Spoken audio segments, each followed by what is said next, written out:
Lions TV, we are sponsored by Regal Elevators and Lifts Consultants Limited, a company that is owned and operated by a Millwall fan, just like every single one of the sponsors you can see floating around my huge head. If you are going to do a bit of business, then please keep it in the Millwall family and check out all of our sponsors' website links in the description below. Now, this is your post-match analysis video for yesterday's 1-1 draw against West Bromwich Albion at Hawthorns. A great result.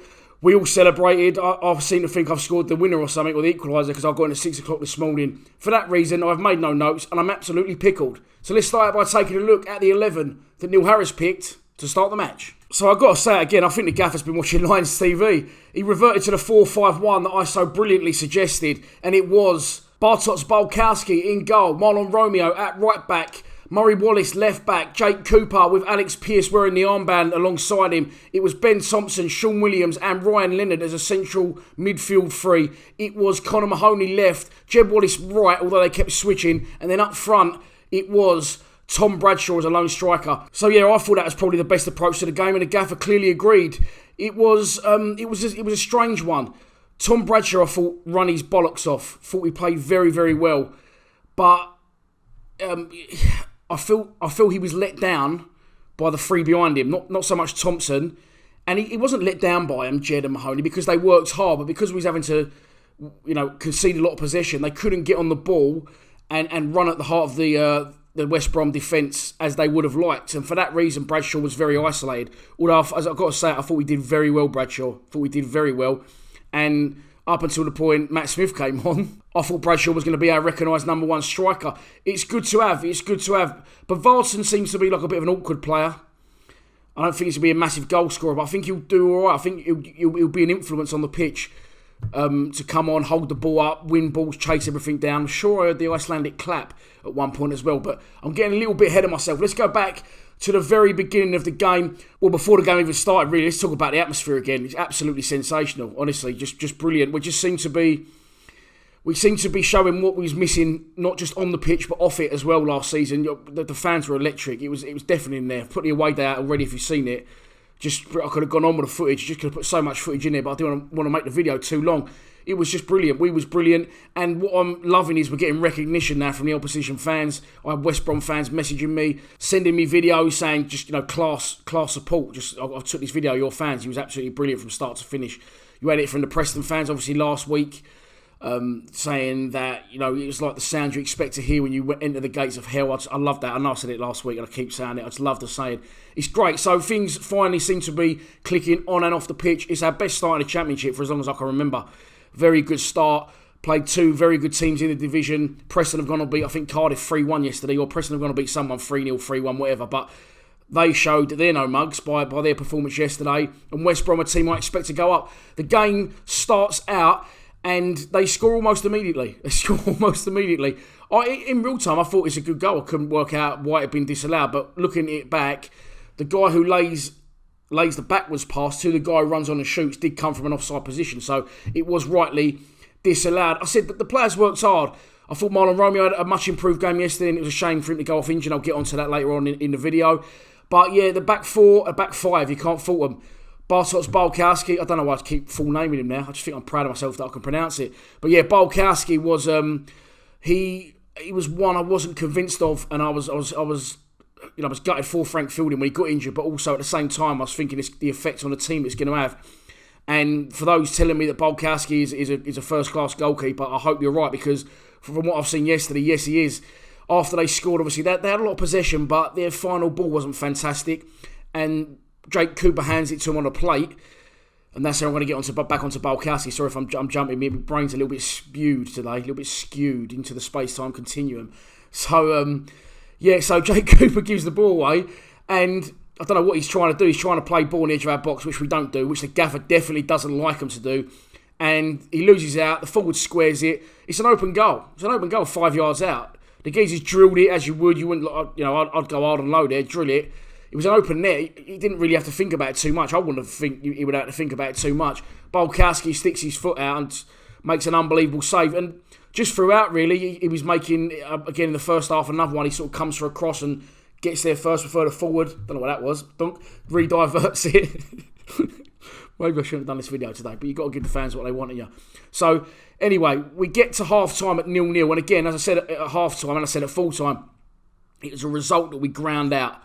We didn't have to be fantastic. And I think for as long as the game would have remained 0-0, I don't think you would have seen Matt Smith and Bavarsson come on.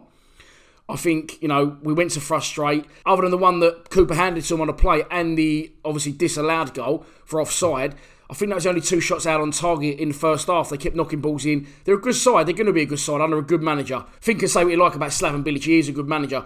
So we did well. We did all we had to do. And as I said, I think as long as the game went on at 0-0, I think we would have stuck with the same team. But what happens is, I'm not sure what happened before the goal or after the goal. We're moving to the second half and they had a lot of early possession. Marlon Romeo goes off injured. Could have been after the goal. But regardless, there's a free kick over his side. It goes, at first I thought it went all the way in. I knew something wasn't right. Because obviously we was at the other end to that and we're looking directly in line with it. So you might not see any nicks, any deflections. Looking at it back after the game, obviously on the highlights on Sky, it wasn't going anywhere near the goal and the skipper's redirecting it into the net. And I'm not going to go on about it because I think Alex Pearce is a very good player, a very good leader, and he more than made up for it with his hand in our equaliser. And also, if you see the pictures of him like giving it all out on all our social media, he wants to be at Millwall. He's brilliant, and I love having the choice of him, Hutchinson and Cooper. I love having the choice of them 3 very good centre-halves there. But I'll be honest, I think in time this season you'll see Hutchinson come back in for Pearce. I do think that. It's nothing against Pearce. I think he's a great player. Great player for Millwall, great leader. Nice guy as well. I had a chat with him at the training day. But we go 1-0 down and then you think the writing's on the wall. It's exactly what happened there last year. They scored early in the second half and then they went on and scored a second, I think, through Dwight Gow. Or he might have got the first last year. I'm not sure. It's irrelevant anyway. I'm just waffling on in my hungover state. But that's when now we're starting to see signs of things are changing. Times are changing, and you can sense it around the club. And I don't think that it's just a lucky start or a flying start. I think the gaffer's turned the corner. Marlon Romeo gets injured. He has to take Romeo off. He put Shane Ferguson at right back, which obviously wasn't really going to work. And then when the time was right, he sustained it, nullified them, kept their lead at 1-0. They didn't really threaten after that at all that I can remember of. And when the time is right, he takes off Murray Wallace, puts Fergie left back, puts Ryan Leonard right back. And this is the thing when people say, I hate on Leonard. I thought Ryan Leonard was shocking against centre midfield yesterday. He kept kicking the ball off the pitch, had a shot at Banana miles wide. But he went to right back and he played really well. So it's not me on Leonard. I just don't think he's up to it as a central midfielder. He went to right back, Leonard. I thought he played really well at right back. I think he looks better at right back than he does at centre midfield. So then obviously that puts us with a spare man with Murray Wallace going off the pitch, and on comes the big man, Matt Smith. Well, wow. I feel half embarrassed about my comments about him on the opening day. And I didn't really slag him off on it. I just didn't think he won many headers. Definitely not as many headers as I would like him to win. He's 6'7", and let's have it right. Jake Cooper's 6'7", but Matt Smith is an absolute fucking tank of a man. He's an absolute giant. Like he's just set, he's just trim, a little bit like me. You know what I mean? Tall like me. Anyway, let's get back to Matt Smith. Oh, what am I on about today? God only knows. But Matt Smith comes on and he don't just win one header, he wins everything. It gets to the point of West Brom, you could see the fear in their defenders. You could see he was like a man fucking possessed. He was an absolute lunatic.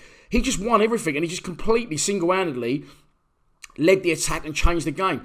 And, we went a goal behind and Harris, as I said, consolidated their lead, didn't let them build on that lead. And then when the time was right, he made the right choices.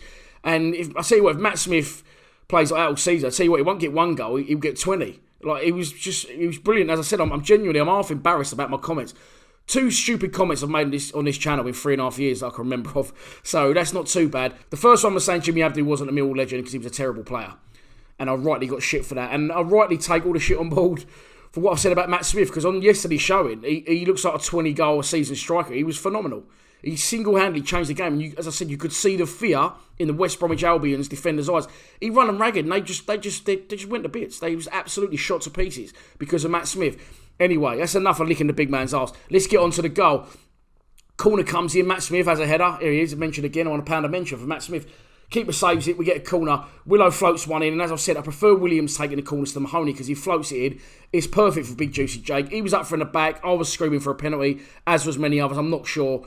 The emotions were flying high. The ball goes wide, it gets clipped back in, and then it goes a little bit too far. Alex Pearce rescues it. I said in real time, I thought he actually found Smith perfectly, but he was going for goal, but he just kept it alive. He's done enough. He's hit the defender, Smith reacts, roof of the net, cue the absolute carnage. The segregation between the home fans and the away fans went from about 20 metres to about half a metre. It was, honestly, it's fucking brilliant yesterday. Absolutely fucking brilliant. I lost my voice. Everyone was buzzing. And after that, we could have gone on and won the game. Ben Thompson was unlucky, tested their keeper. And, Bob Varson come on and looked good. And now at that point, I forgot all about Aidan O'Brien, and I thought Aidan O'Brien did well on the first day. So it's so good to have that strength in depth. And long may it continue. The gaffer seems to have also seems to have sussed like the dreaded 10, as I like to call it, where we always manage to concede late and we sit back too deep. We didn't sit back, we was going for it. We could have won the game against a side, as I said, that will be there or thereabouts for automatic promotion. Marlon Romeo obviously got injured and went off towards the end of the game. I saw him, he was hobbling outside afterwards, Marlon. I saw him outside talking to his mum. So hopefully he's all right. It won't be too much of a long-term one. We need to get McCarthy up to speed soon as possible, and I think you'll see him figure when we return to West Brom on Tuesday, along with Jason Malumbi. I'm hoping to see him figure. I saw him play for the under-23s the other day. Looks good, looks very good, looks tailor-made for Millwall, and I think you'll see both of them involved on Tuesday. For my sins, I will be going back to West Brom on Tuesday. What else are you going to do in your life? I'm going to go and watch Millwall, so I won't do a pre-match for that. I won't do any fan cams, but I will do a little bit of an extended full-time reaction, maybe, shall I say, like I did for the under-23s the other day. But yeah, that's it. Listen, we're ninth in the table, 4 points on the board from two very difficult games. Next up in the league, and he said that, my teeth nearly fell out. Next up in the league is Sheffield Wednesday next Saturday. So I'll be back during the week for all that coverage and all that palaver. You know what you get at me by now. You was lucky to get this video at me today because I said I was celebrating long into the night and the early hours of this morning. And I'm still absolutely pickled. But I've got through it. Hope you enjoyed it. Please watch the away day because that just took me about 5 hours to edit on zero sleep. Didn't do bad on a Sunday, did I? Hats off to the team. Hats off to the players, the manager especially. My number one fan, Neil Harris. Yeah, well done, boys. It does. As I said, it doesn't seem like it's a lucky start. It genuinely seems like we are turning the corner on and off the pitch. And long may it fucking continue. I'll see you Tuesday. I'll be back at the Hawthorns. Please subscribe to Lions TV. Come on, you Lions.